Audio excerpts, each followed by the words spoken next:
Good morning my dear student, जय श्री कृष्णा, राधे राधे। आपके अपने YouTube channel Goyal's English class में आपका स्वागत है।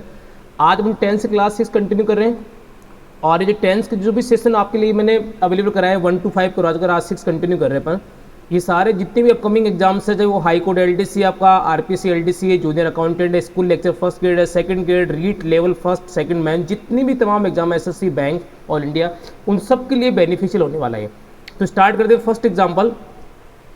We loss the match. देखो नोटिस करना है यहाँ पे टेंस पास दिख रहा है आपको, और मैंने कहा इसके लिए देखो वर्ब की फॉर्म का आना कंपलसरी है। लॉस्ट, लॉस्ट और लॉस्ट। जिसको वर्ब की फॉर्म याद नहीं है, वर्ब की फॉर्म याद करना स्टार्ट कर दे कि बिना वर्ब की फॉर्म पढ़े टेंस वॉइस तीनों चैप्टर गलत हो जाएंगे एक साथ। आप पे लॉस्ट, लॉस्ट और लॉस्ट सेकंड फॉर्म आ रही है। Because the team blank we. अब ध्यान दीजिए पास्ट टेंस आ रहा तो इज का तो लॉजिक वैसे खत्म हो गया, टू बी का लॉजिक वैसे खत्म हो गया, पास्ट और फ्यूचर वैसे नहीं आएगा आपका। डेफिनेटली आपका करेक्ट ऑप्शन क्या होगा? सी आ जाएगा, was. We loss the match because the team was week.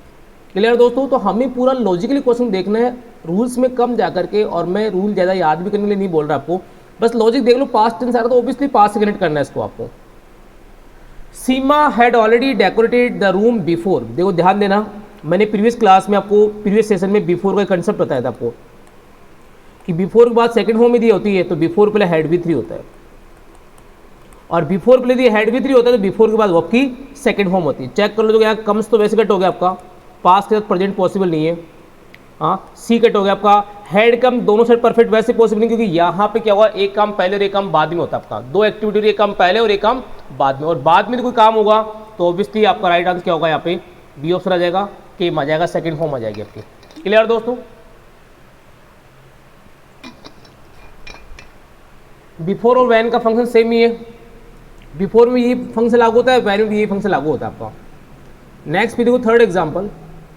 Radha is unable to attend the party since. Radha is present tense की बात हो रही है, अनेबल यहाँ पे एडजेक्टिव है। कई बार तुम देखते कि इज के साथ में आईएनजी फॉर्म आना जरूरी है, बिल्कुल जरूरी नहीं है, ऐसा जरूरी नहीं है। इज अकेला बेचता है एज ए बी वर्ब होने के सेंस में, और ये इज यहाँ मैन वर्ब है। Radha is unable to attend party since, since काम करा यहाँ पे बिकॉज का, क्योंकि सिंस काम है because, because she blank out of stage. अब ध्यान देना प्रेजेंट टेंस के साथ में पास्ट का लॉजिक वैसे पॉसिबल नहीं है। सी विल मॉडल अकेला आता नहीं है, सी विल भी पॉसिबिलिटी नहीं है, सी इज, क्योंकि यहाँ प्रेजेंट को प्रेजेंट से कनेक्ट किया हमने। यहाँ पे conditional sentence present future connect होता है, या वैन बिफोर आफ्टर होता तो वो प्रेजेंट फ्यूचर में कनेक्ट होता है। सिंस आ रहा है, बिकॉज का सेंस आ रहा है, she is out of station. Fourth example देखो, आई मेट हिम। अब इतना लॉजिक लगा लो, पास्ट टेंस आ रहा है आपका और वैन का पेयर आ रहा है, और मैंने वैन के चारों कंडीशन बता रखी है आपको। वैन के पहले, वैन के बाद, वैन के पहले हो सकता है हैड भी 3, तो वैन के बाद वो क्या आएगी? Second form. वैन के बाद में V2, तो वैन से जो कनेक्ट पार्ट होगा वो आपका वॉज वर्ब प्लस ING में आएगा, V4 में आएगा। इसके लिए आपने पढ़ा वैन प्लस V2, और वैन प्लस V2 यदि वर्ब का आईएनजी फॉर्म बनना पॉसिबल नहीं हो। और फिर हमने पढ़ा एक रूल पढ़ा वैन का प्रेजेंट और फ्यूचर साथ में, वैन V1 एस और एस, और कनेक्ट कर दिया हमने इसको विल और सेल के साथ में, विल सेल प्लस में। ये 4 कंडीशन थी। अब आप नोटिस करो आपको कौन सी पुट करनी है। देखो एक तो कट कर दो, ये इज गोइंग वाली। फिर वैन के बाद में तो हैड भी 3, वैन से पहले आता है हैड भी 3, ये भी कट कर दो। अब डाउट था वैन के बाद V2 लगाए कि वैन को कनेक्ट करे वॉज बाय ING से, ये चीज़ ध्यान रखनी आती है। अब नोटिस करना, जब मैं आई मेट हिम, मैं उससे मिला, जब वो मार्केट क्या कर रहा था? जा रहा था। आपका मिलना और उसका मार्केट जाना दोनों कम साथ पैरेलल ही हो रहे थे, इसलिए आपको राइट आंसर क्या होगा? Was by plus ING। और यहाँ सेकंड फॉर्म क्यों नहीं है? क्योंकि सेकंड फॉर्म उस कंडीशन में आती है जहाँ पे ING फॉर्म नहीं बनता, और गो का ING फॉर्म बनता है गोइंग। कट हो गया आपका, राइट ऑप्शन क्या होगा आपका? डी आ जाएगा ऐसे। क्लियर दोस्तों? नेक्स्ट पे देखो fifth example. If he blank conditional sentence था विल गेट। नोटिस करो टेंस कौन सा आ रहा है? फ्यूचर आ रहा है, और हमेशा फ्यूचर टेंस कनेक्ट होता है हमेशा किससे? प्रेजेंट टेंस से आपका,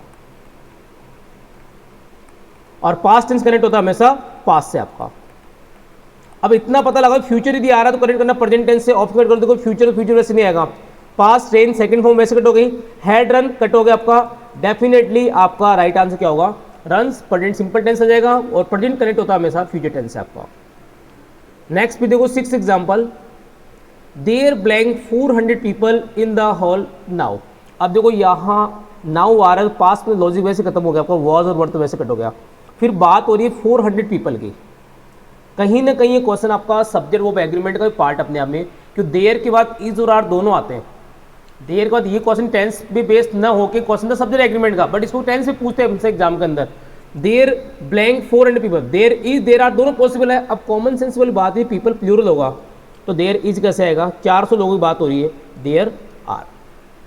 भाई बहुत सारी चीज़ ऐसी जो डायरेक्ट और इनडायरेक्टली पूछते एग्जाम्स में, तो अपन को ओवरऑल नॉलेज लेके चलना है, ओवरऑल नॉलेज लेके चलना है और वर्ब की फॉर्म्स याद करना स्टार्ट कर दो, अदरवाइज टेंस वॉइस तीनों प्रॉब्लम क्रिएट कर लोगे अपने आप में आप।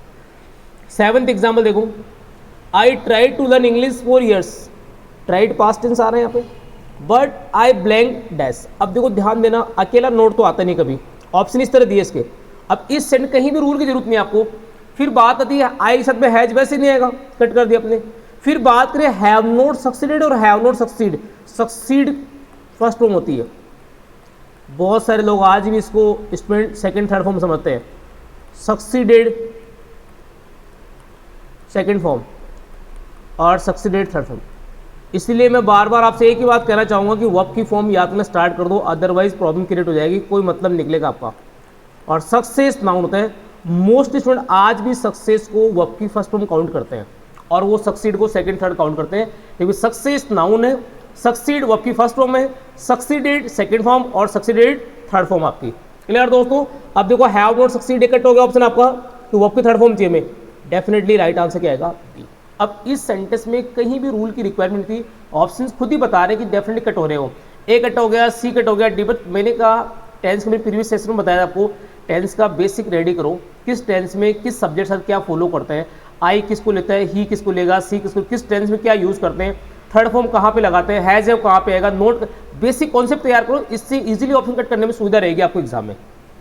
8 एग्जाम्पल देखो, if I had told, conditional sentence आ गया, हैड वी 3 आ गया, और मैंने कंडीशनल के तीनों फॉर्मेट बता रखा है आपको। हैड वी 3 जब भी आएगा आप इसको रिलेट करेंगे वुड हैव प्लस वी 3 से, वुड हैव प्लस वी 3 से। और फर्स्ट कट हो गया आपका, सी कट हो गया आपका, डी कट हो गया, डेफिनेटली राइट आंसर क्या होगा आपका, बी ऑप्शन रहेगा। आई वुड हैव, एस्केप बचना होता है, बच निकलना होता है। और ये भी ध्यान रखो यहाँ पे ट्रुथ से पहले आर्टिकल तय लगता है, मैं आर्टिकल वाले सेशन में कवर कराऊंगा आपको, ट्रुथ से पहले आर्टिकल तय लगता है आपका। 9th example, we blank each other for the past 5 years, for the past 5 years, since और फॉर से टाइम आ गया, और जहां भी सिंस और टाइम आएगा आपका टेंस रहेगा प्रेजेंट परफेक्ट कॉन्टिन्यूस टेंस। लेकिन आपको पता होना चाहिए जिन वर्ब का आईएनजी फॉर्म नहीं बनता उनको हम जस्ट बिफोर टेंस में रखा जाएगा। तो यहाँ में कंडीशन देखते हुए सेंटेंस को टेंस बनाना पड़ेगा प्रेजेंट परफेक्ट टेंस। वैसे अकॉर्डिंग टू रूल आना चाहिए प्रेजेंट परफेक्ट कॉन्टिन्यूस, बट हमें पता है कि नो की आईएनजी फॉर्म नहीं बनती, तो हैव बीन नोइंग पॉसिबल नहीं है, इज नोइंग पॉसिबल नहीं है, नो तो वैसे पॉसिबल नहीं होगा, डेफिनेटली आपका राइट कन्वर्जन किस में जाएगा, हैव नॉन। सिंस और फोर साथ कहीं भी टाइम गिवन होता है आपका राइट आंसर रहेगा present perfect continuous tense. But जिस सेंटेंस में वर्ब की आईएनजी फॉर्म नहीं बनती उनको हम जस्ट बिफोर टेंस में कन्वर्ट करते हैं, और प्रेजेंट परफेक्ट कॉन्टिन्यूस टेंस का जो जस्ट बिफोर टेंस आएगा वो प्रेजेंट परफेक्ट आएगा, हैव नोन आपका करेक्ट ऑप्शन होगा। नेक्स्ट और लास्ट क्वेश्चन आज के सेशन का, the bell blank at regular intervals. अब देखो अकेली आईएनजी फॉर्म को भी आती नहीं है, पहली चीज ये ध्यान रखो। रंग्ड वर्ड ही नहीं डिक्शनरी में, रिंग्ड वर्ड ही नहीं होता, क्योंकि रिंग की जो फॉर्म बनती है रिंग रैंग और रंग होती है। रिंग रैंग और रंग, ये फॉर्मेट बनता है आपको, ये फॉर्मेट बनता है आपको, रिंग रैंग और रंग। डेफिनेटली एक ऑप्शन बचा आपका टेंस। मैंने कहा बेस अच्छा कर लो, अपने आप टेंस इजी हो जाएगा आपके लिए। और प्रॉब्लम 19 स्टूडेंट्स को आ रही टेंस पे जिनका बेसिक फंडे क्लियर नहीं है, उनको ये नहीं पता किस टेंस में क्या हेल्पिंग लगानी है, फॉर्म कौन सी है, नोट कहाँ पे आएगा, सेंटेंस स्ट्रक्चर क्या होगा। इसलिए टेंस का बेसिक पार्ट ढंग से रेडी करो, प्रैक्टिस तो अपने आप बहुत ईजी है, बहुत ईजी है। और जिनका बेस अच्छा है उनको तो बहुत फायदा मिलने वाला है सेशन का, बहुत फायदा में है, क्योंकि ऑप्शन खुद ही बता रहे हैं। रिंगिंग कट हो गया, रंग्ड वर्ड रिंग्ड वर्ड होता नहीं आपका, ऑप्शन क्या बचा, ऑब्वियसली रिंग्स बचा, प्रेजेंट सिंपल टेंस। क्लियर दोस्तों? Okay, thank you, take care, bye bye, मिलते हैं नेक्स्ट।